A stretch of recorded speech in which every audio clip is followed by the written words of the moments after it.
அனைத்துலக சினிமா ரசிகர்களுக்கு சினிமா கொட்டகையின் அன்பான வணக்கம்.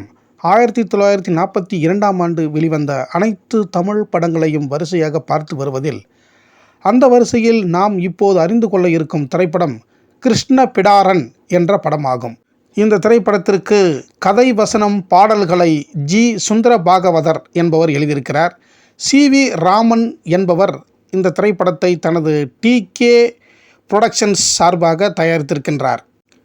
தலைப்பு கிருஷ்ண பிடாரன். கிருஷ்ணன் சரி, இந்த பிடாரன் என்றால் என்ன?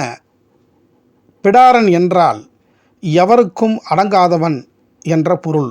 அதாவது அடங்கா பிடாரன் என்று சொல்லும் சொல்லைத்தான் பிடாரன் என்று வைத்திருக்கிறார்கள். கிருஷ்ண பகவான் இளம் வயதில் யாருக்கும் அடங்காமல் திரியும் அனைத்து சம்பவங்களுடன் காளிங்கன் என்னும் பாம்பை அடக்கும் காட்சிகளையும் இந்த படத்தில் வைத்திருக்கிறார்கள்.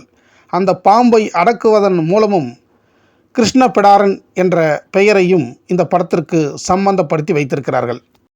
இந்த படத்தில் இளம் வயது கிருஷ்ணன் பருவம் தொடங்கி வாலிப வயதில் நடைபெற்ற அனைத்து சம்பவங்களையும் திரைக்கதையாக்கி மிக பிரம்மாண்டமாக படமாக்கியிருக்கிறார்கள். ஹாலிவுட் படங்களின் பாதிப்பில் ஆக்ஷன் படங்களை எடுக்க ஆர்வமாக இருந்த டி.ஆர். சுந்தரம் அவர்களை இயக்கும்படி கேட்டுக்கொண்டார் இந்த திரைப்படத்தின் இயக்குனர் தயாரிப்பாளர் சி.வி. ராமன் அவர்கள். தனது நண்பரின் விருப்பத்திற்காக டி.ஆர். சுந்தரம் அவர்கள் இந்த கிருஷ்ண பிடாரன் என்னும் பக்தி காவியத்தை இயக்கினார். குறிப்பாக கிருஷ்ணன் காளிங்கன் என்னும் பாம்பை அடக்கும் காட்சியை பம்பாயில் மிகப்பெரிய கண்ணாடி தொட்டியில் நீரை நிரப்பி அதில் இன்ஜின் மோட்டார் பொருத்தி மிக சிறப்பாக படமாக்கியிருக்கிறார் டி.ஆர். சுந்தரம் அவர்கள். இந்த காட்சிக்காகவே ரசிகர்கள் அன்று இந்த திரைப்படத்தினை பல தடவை பார்த்திருக்கிறார்கள்.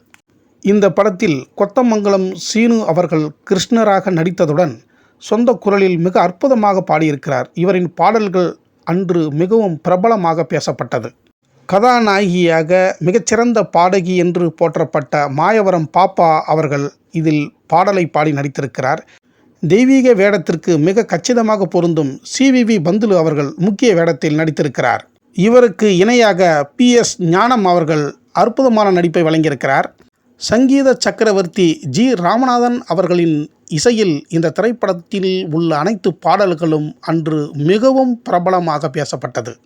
இயக்குனர் டி.ஆர். சுந்தரம் அவர்கள் கேட்டுக்கொண்டதற்காக புராண கதாபாத்திரங்களில் நடிக்காமல் ஒரு கர்நாடக இசை பாடகராக கலைவாணர் என்.எஸ். கிருஷ்ணன் அவர்களும் அவரின் மேடை பாடலை கேட்டு ரசிகையாக அலைந்து திரியும் காதலியாக டி.ஏ. மதுரம் அவர்களும் மிகச் சிறப்பான நகைச்சுவை நடிப்பை இந்த திரைப்படத்தில் வழங்கியிருக்கிறார்கள். இந்த கிருஷ்ண பிடாரன் திரைப்படம் 18,359 அடியில் எடுக்கப்பட்டிருக்கிறது. 7/1/1942 அன்று வெளியான இந்த கிருஷ்ண பிடாரன் திரைப்படம் பொங்கல் பண்டிகையை சிறப்பிக்கவே வெளிவந்திருக்கிறது. எதிர்பார்த்த வெற்றியை பெற்றுத்தந்த படமாகவே இந்த கிருஷ்ண பிடாரன் திரைப்படம் திகழ்ந்திருக்கின்றது.